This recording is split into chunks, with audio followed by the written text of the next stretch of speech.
Back, women of Sandesh Khali have gathered the courage to come and speak to the media about the atrocity inflicted on them for years by TSC's Sheikh Shah Jahan and his henchmen. One of the most shocking and bone-chilling testimony, a woman whose identity we've kept concealed has told media personnel that higher-ups and government officials are seeking proof of rape from victims who are complaining of sexual harassment. Listen in to her horrifying ordeal. শারীরিক নির্যাতন দেখুন আমার সাথে তো এরকম হয়নি।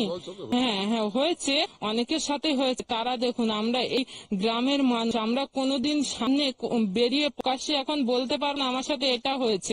এখন এরকম উপর থেকে যারা আসছে বলছে মেডিকেল রিপোর্ট দেখা আপনার সাথে, ওরা কোনো দোষী কি দোষ করে আমাদের হাতে মেডিকেল রিপোর্ট গুজে দিয়ে গেছে যে আপনারা গুছিয়ে রাখো, পরবর্তীকালে যখন কোনো কিছু হবে দেখাবেন। আমাদের সাথে যাদের সাথে এইসব হয়েছে আজ থেকে এক বছর আগে হয়েছে, 6 মাস আগে হয়েছে, এখন মেডিকেল রিপোর্ট কি করে হবে? তারা সবাই বিবাহিত, তাদের স্বামী আছে, এরকম কারণ পুলিশ নয়, ওই উপর থেকে যেসব কমিশনার এসেছিলেন, যেরকম পাপিয়া সুলতানা, উনি বললেন যে মেডিকেল রিপোর্ট দিন, আপনাদের সাথে যেরকম হয়েছে, যার সাথে হয়েছে তাকে নিয়ে আসুন, তাকে আমাদের সামনে বের করুন। তার একজন স্বামী আছে, তার হয়তো ছোট্ট ছোট্ট 2টো বাচ্চা আছে, তারা একদিন বড় হবে। সে যখন সমাজের মুখে, মিডিয়ার মুখে এত কথার পরে সে তার বাচ্চার সামনে গিয়ে দাঁড়াবে কি করে? তার সাথে এগুলো হয়েছে, কি কোনোদিন প্রকাশ্যে সামনে বেরিয়ে আসতে পারবে?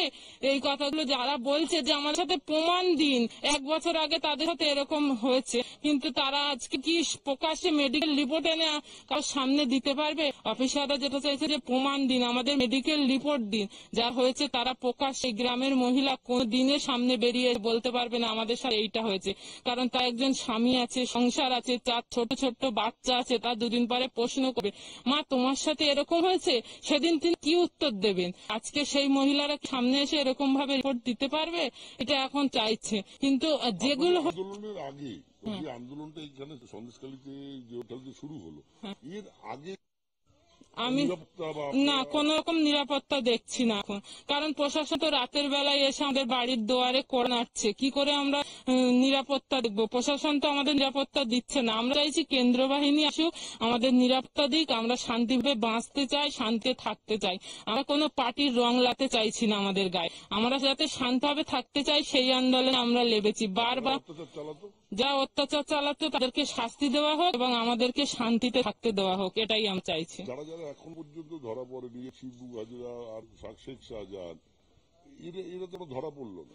হ্যাঁ, এরা তো ধরা পড়লো। এদের তো ধরার জন্যই, না ধরলে পুলিশ তো কোনোদিন এদের ধরবে না। তাহলে আমরা এটা নিয়ে কি বলবো? আমরা ওই জন্যই তো কেন্দ্র বাহিনী চাইছি, আমাদের নিরাপত্তা চাইছি। কারণ এরা যতদিন দেশে থাকবে আমাদের শান্তি থাকবে না। ওরা যদি আবার ফিরে আসে, সন্দেশখালী হয়তো শ্মশানে পরিণত হবে।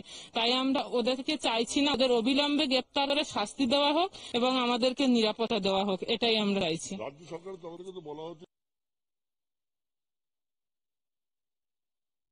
So you heard the woman narrate the ordeal, making it very clear in the video that the higher-ups and government officials are asking them to prove rape.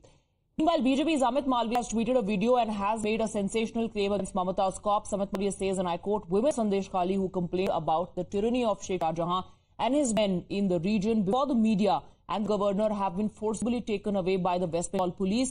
In the video tweeted by Amit Malviya, women of Sandesh Khali are seen questioning cops who've come to take them for questioning. Take a look. বলুন কি বলছেন যে আপনি? না আপনি বলুন, কথাটা এদিকে বলুন, কি বলছেন?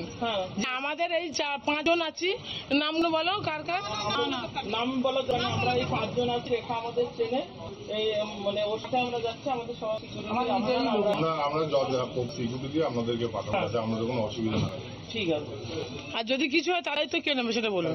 আমরা যেহেতু আমরা সিকিউরিটি, যদি ফেলিওর হয় সেটা ঠিক আছে।